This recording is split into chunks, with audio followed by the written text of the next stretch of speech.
মধ্যরাতের আনন্দ উল্লাস মুহূর্তেই রূপ নিল মৃত্যুপুরীতে।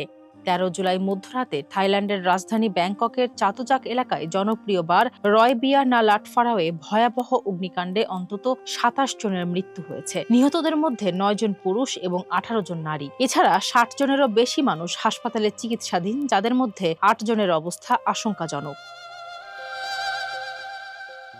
প্রত্যক্ষদর্শীরা জানান, মধ্যরাতের ঠিক পরপরই বারের মঞ্চের কাছে কাট আউট সুইচে বিস্ফোরণ ঘটে।